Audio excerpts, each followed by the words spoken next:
Okay, traders, I've just put together a complete overview and complete guide on breaking the habit of overtrading. This lecture is going to give you an incredible insight into your human psychology, into your brain. I'm going to show you where overtrading comes from and how you can eliminate it from your trading. Truth is, overtrading is one of those major trading psychology challenges that I get asked about daily. So if you want to make money from the markets, if you want to get consistently paid from the markets, you have to learn how to overcome overtrading. You have to put the processes and tools I share in this particular lecture with you.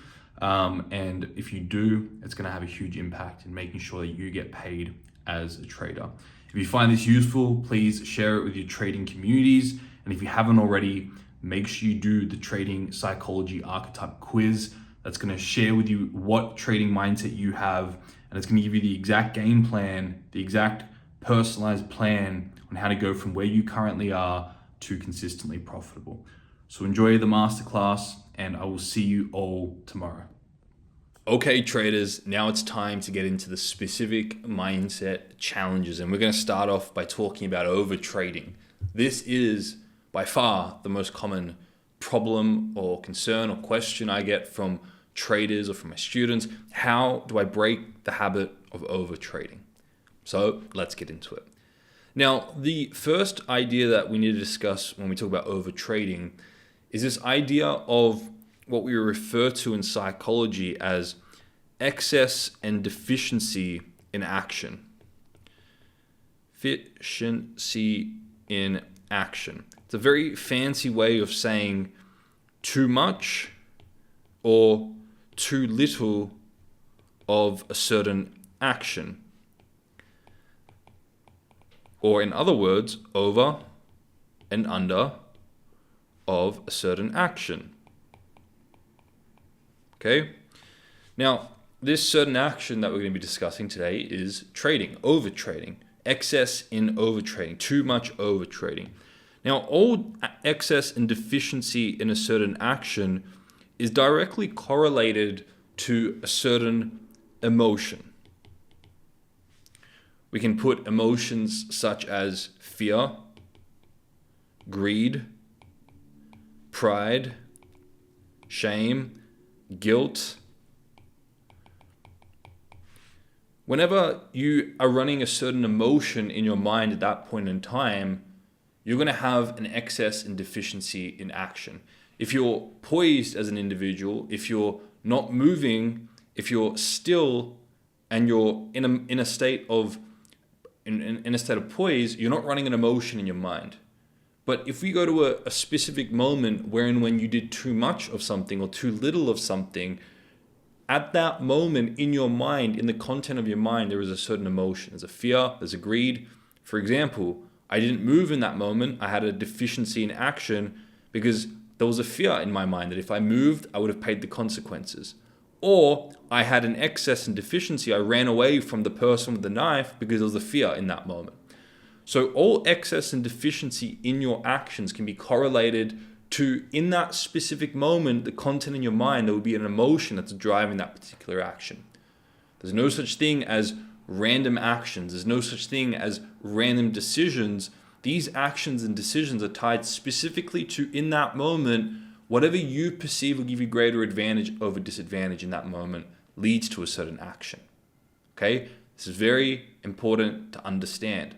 So what I'm saying is there's a reason, a very specific reason, and we're going to elaborate more on these reasons, which I'm going to label, and I've talked about on this channel briefly before, but I talk about extensively in the 12-week program in my coaching as unconscious motives. There's a very specific reason. There's an unconscious reasoning you're not aware of, but there's a reason there why you're overtrading or why you're doing any action.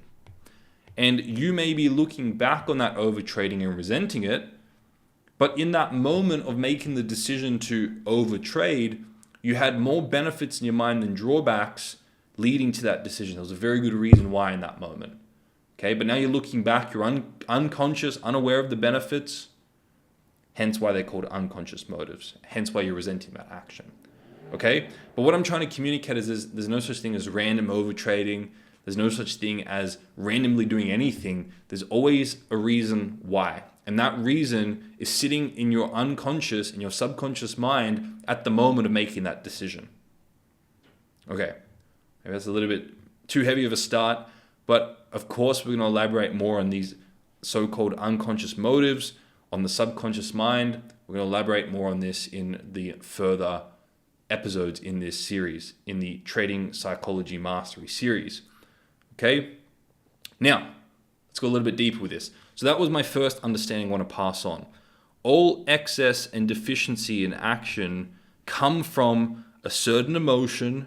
They're not random, and you can become aware of what that is by going back to the moment you did the action specifically and figuring out what the content in your mind was.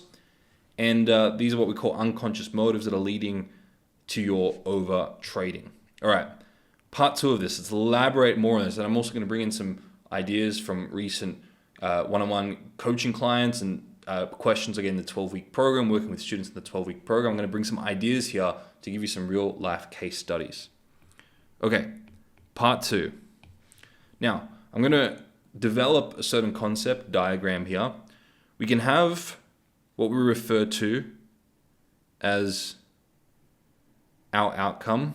We can have a positive, we can have a negative, and then we have a higher state of what I refer to as process-based thinking, outcome.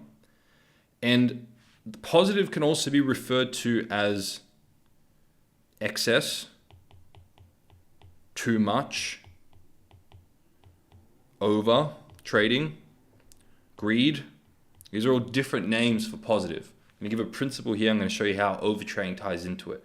We can also have the negative polarity, which is referred to as deficient or deficiency, too little, under, fear.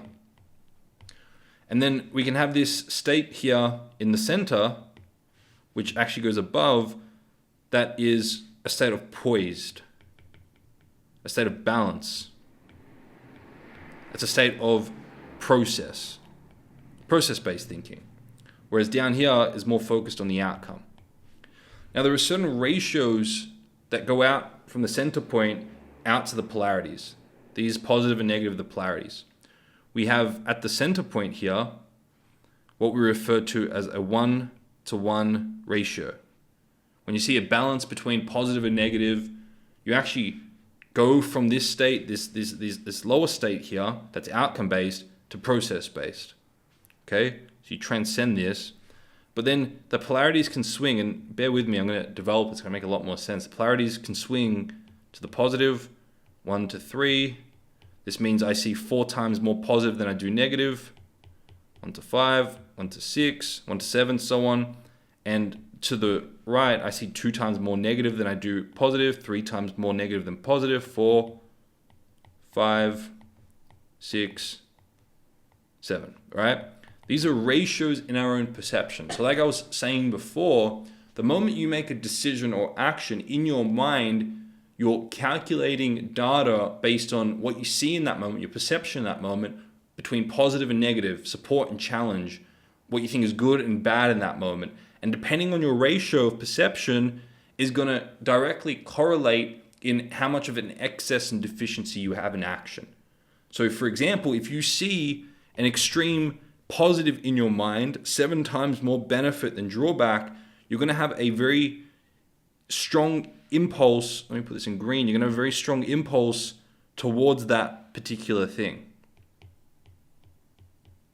Right? And if you see a 7-to-1 negative, you're going to have a very strong instinct away from that thing. Let's think back to those earlier lectures we talked about where you have a prey, you have a predator. All this stuff down here is survival. Right? I see in my mind, in my perception at this point in time, I see 7 times more challenge than I do benefit, 7 times more negative than I do positive. I have a very strong instinct away from that pain. Or what we're really focused on today is overtrading, which is this side, typically. But we'll talk about how the other side has an impact on that. So I see 7 times more benefit than I do drawback, or 6 times or 5 times or 4 times more benefit than I do drawback. And that is my impulse to make that decision, to place that trade on in that moment, right? Out of greed, for example. Okay? So your decisions as a trader to overtrade are one of 2 things. They're firstly an impulse towards what you perceive as pleasure in that moment, or they're an instinct away from pain. So we're gonna sort of use these 2 as reasons why you could be overtrading, if that makes sense. And by the way, there's also this state that you can get to where you are neither seeking after or impulsing after. This is also seek after the greed or the pleasure. This is pleasure, the positive of a trade, nor are you trying to avoid the pain, the fear of a trade, where you're more in this balanced state of more of a 1-to-1 ratio, where you transcend outcome-based thinking altogether and you go to process-based thinking. Okay? And that may resonate with you because you've probably seen a few of my YouTube videos, and that's what I talk about a lot. How do you go from outcome-based thinking to process-based thinking? And I would have mentioned that a lot of your psychology issues or challenges are a symptom of being caught up in outcome-based thinking. Overtrading being one of those, and that's a symptom of being caught up in outcome-based thinking. When you learn to transcend outcome-based thinking and you learn to master your trading mindset, which is this path, right, this is the mastery of your trading mindset, you go from outcome-based thinking to process-based thinking. You transcend the polarity or the desire or the impulse to win and the instinct or avoidance of loss, because you're no longer seeing one as negative, the other as positive. You're more balanced, you're more neutral, you're more poised, you go to process-based thinking. Okay, so now let me give you some real-life case studies from my interactions with my 12-week program students, my one-on-one coaching students, of reasons why, when I've asked them a few questions and dug a little bit deeper, we've brought to surface some of the reasons why these particular traders are overtrading. In other words, why they're taking trades that aren't part of their plan, why they're not waiting for the entry criteria, why they're breaking their risk rules and taking more setups than what their risk rules say. These are all what we branch overtrading as. And a few of the major reasons. Firstly, a lot of these traders have this strong fear of missing out. When they're sitting there and they're waiting for a trade and they're watching a trade play out, they have this strong fear of missing out. They're sitting on the sidelines, observing the markets, but what starts to creep in is this anxiety or this fear of what happens if I miss out on a position? What happens if this trade goes without me? And by overtrading, by taking a trade too early, or by risking more than what they would usually risk, or by taking multiple more setups than what their risks and their trading plan allows them to trade, or taking a trade that's not part of their plan, what that actually does in that moment is it alleviates that fear of missing out. Because now they're in the position, the trade can't go without them. So in that moment, momentarily, it alleviates the fear of missing out. So in that moment, they have an unconscious motive to overtrade and take a trade that's not part of their plan, to quiet down and mitigate that pain over here of missing out, that fear of missing out. This is fear, right? This could also be referred to as anxiety, and this is greed or a fantasy. So when we dig deeper and I work one-on-one with these traders, what I find is that the moment they're sitting at the charts and they're watching the charts, they're creating all these ideas and fantasies in their mind about what they think is going to happen next. And they're creating these ideas in their mind about how much money the market could give them. You know, if your dollar goes to this price and this time, that may mean that they make $4,000 that day. Or that may mean that they pass their funding challenge that day. Or that may mean that it alleviates some financial pressures they have in life to pay bills or to, right? Or it may mean certain recognition on social media in their trading group. And they're creating all these fantasies and ideas in their mind. And guess what? They now fear missing out on all those ideas and fantasies they've created in their mind. And as a result, because they're driven by this fear of missing out and this greed to capture the fantasy, right? This instinct away to avoid that fear and to seek after all those fantasies that they created in their mind, they're now impulsively trading. They're overtrading. They're taking trades that aren't part of their plan. They're taking trades that, don't meet their risk rules. They're breaking their risk rules because of this fantasy they're imposing in their mind onto the market, forcing onto the market. And the moment they create a fantasy, guess what happens? It creates polarity, right? You create the pleasure of gaining that positive. You also create the negative, which is the fear of missing out on that positive. So now this trader is drawn towards the positive and trying to run away from the fear, the negative. And that leads to overtrading. Because remember, the overtrading isn't random. It's an excess in action because of those emotions driving that trader. Okay? Because of the very ideas and perceptions and fantasies that they're creating in their mind at that point in time. It's not random. Okay? So they have this impulse towards the pleasure, and guess what? The pleasure is created in their own mind. It's their own fantasy that they've created. An instinct away from the pain, again, is the fear of missing out on this very fantasy that they've created. The FOMO, the fear of missing out on the very fantasies they've created. So in that moment, what I show the trader is that they have much more control over their overtrading, their emotional state, their fear and greed in that moment than what they think. And the root cause of a lot of that is that initial fantasy or idea they created in their mind. Okay? So the better you get at managing the impulse, the fantasy, and not creating such strong fantasies in your mind, guess what you do? You manage and you create less fear and anxiety in your mind. And the closer, let's say maybe you stop creating fantasies that are so extreme in your mind and you get closer to a 1-to-2 ratio, then you also stop creating the anxieties that are so strong.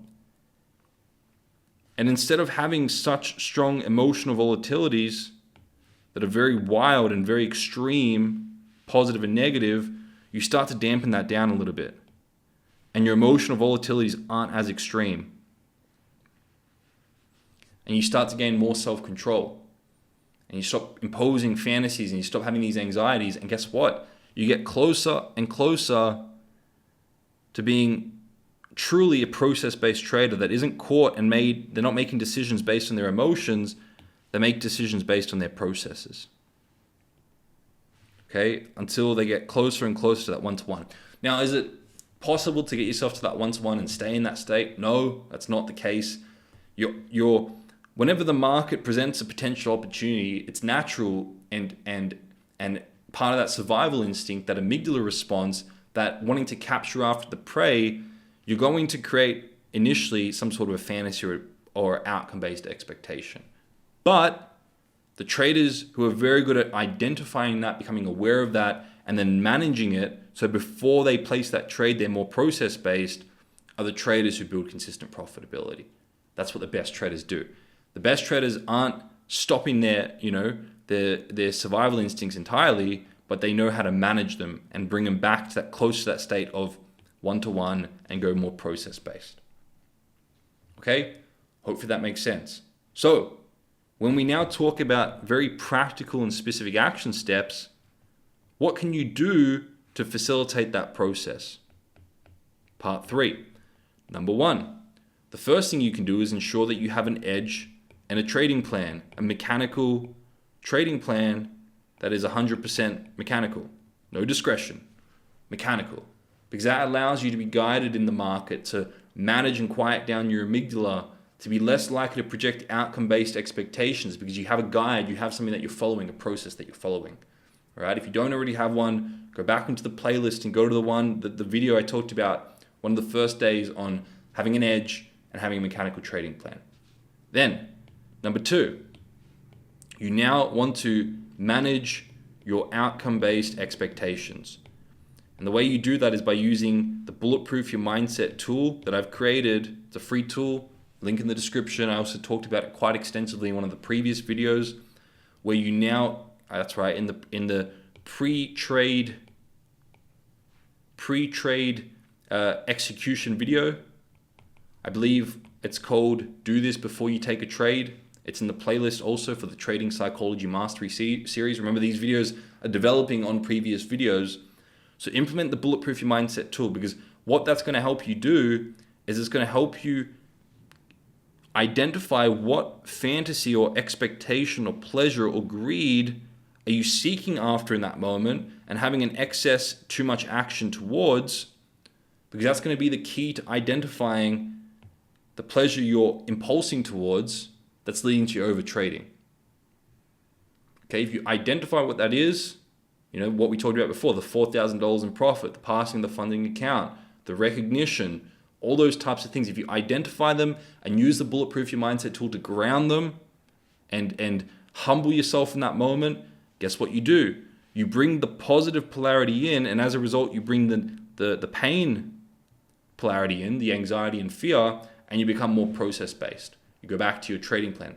And one of the questions in the Bulletproof Your Mindset tool at the end is this part of my trading plan or not? So it guides you to being process-based. Okay? So number one in removing overtrading is having the edge in the trading plan in a mechanical form, 100% mechanical. Then managing the outcome-based expectations, the fantasies you're creating in your mind that are leading to the overtrading in the first place. Okay? Now, there's a few additional things that I've also identified with clients and with students. If you don't have a balanced life, if all you're doing is trading, right, and you don't have a social life, you don't have time that you're working on yourself, your personal development or your gym, or you don't have other jobs or other projects or hobbies you're working on, and all you're doing is stuck at the charts 24/7, then you're more likely to be tempted to take in trades. So make sure you have a balanced life with goals in all areas of life, and you structured some sort of a calendar where you have time to trade, to plan and prepare for the trading day, to set alerts, and to actively trade in your time zones and your time sessions. But then outside of that, you've also structured a balanced life with other goals and other high priority actions so that you're not just unnecessarily sitting at the charts and tempted to take trades when it's not even part of your plan, not even part of your trading session. So make sure you balance your life. Another component of this is make sure you have income sources from outside the market.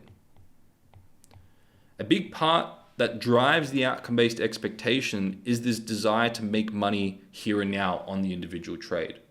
But as each and every single one of you know that have been watching this YouTube series, it's not about being right on the individual trade. It's not about making money in the individual trade. It's about consistently sticking to your trading plan and your edge and approximating your edge over a larger sample space. So if you're desperate to have to make money from the markets right now because you don't have an income source outside the market, you don't have cash savings, you don't have a secure part-time or full-time job or other income-producing businesses, then you're more likely to go into outcome-based thinking, you're more likely to overtrade out of the fantasy and desire of making more money. You get yourself stuck in this trap thinking that the more I trade, the more money I'll make, which is just not true as a trader. Okay? So number one, edge and trading plan. Number two, manage the outcome-based expectations, the fear and the greed, the outcome-based fantasy you're creating. Then have a balanced life with a clear structure. Set goals in all areas of life and plan and structure your days.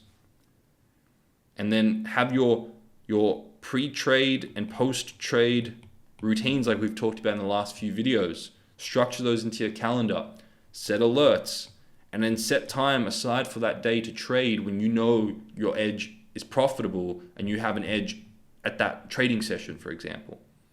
Then make sure you have income from outside the market so you're not pushed into outcome-based thinking. You can let your edge play out. Now, these are some highly actionable things you can implement right now into your trading that will see you removing and lowering the probability of overtrading. If you have a clear mechanical trading plan, especially if you manage those outcome-based expectations and you structure your life and you have additional sources of income from outside the market, then absolutely you're going to start to quiet down this seeking and impulse towards the very fantasies you're creating in your mind, the pleasurable fantasies you're creating in your mind. You're going to quiet down over trading. You're going to be more process-based. You're going to stick to your trading plan. You're going to take just the right amount of trades based on your trading plan. You're going to be spending less time trading. You're going to be making better decisions. You're going to be achieving consistent profitability. And you're going to end up having what you want to have, more money as a trader, but you're not even going to be focusing on it because you're going to be so obsessed with the process that the outcome's just going to come. And it's going to come if you focus on the process. But if you focus too much on this polarity, which is what I referred to as false winning, then you're going to get too caught up in overtrading, trying to force the outcome of individual trades. Whereas if you stick to the process, which is true winning, you're going to let your edge play out and you're going to have consistent profitability over a long period of time. This is a sense of effortlessness. This is a lot of effort because you're trying to impose your own will. You're trying to force things that aren't there to be forced. Whereas this one, you're just sticking to your process, and over time, your edge will play out. Okay? Now, hopefully that makes sense. So in summary, to remove overtrading, understand that excess or overtrading your actions comes from a very specific emotion in that moment. And these unconscious motives, when you bring them to surface, I've sort of just given you one of those unconscious motives today from my experience working with clients. A big part of that is that seeking after the pleasure of the win and the fantasy you create in your mind, right? And simultaneously, the fear of missing out of that. Both those driving forces are driving you to overtrade. So by going in there and making sure you have a profitable edge with a mechanical trading plan, and then you're managing those outcome-based expectations using the pre-trade process that we've established, and you have a balanced life, a balanced structure, additional income sources, you go a significant way in removing overtrading. Okay? If you found this useful, share it with your trading community, share the playlist link that's in the description with your trading communities. And if you haven't already, make sure you do the Trading Psychology Archetype Quiz. That's an absolute game changer. It's going to tell you what trading psychology you have, and it's going to give you a specific report on what you need to do specifically to go from where you are to consistently profitable. Okay, thank you for watching to the end, and I look forward to seeing you all tomorrow.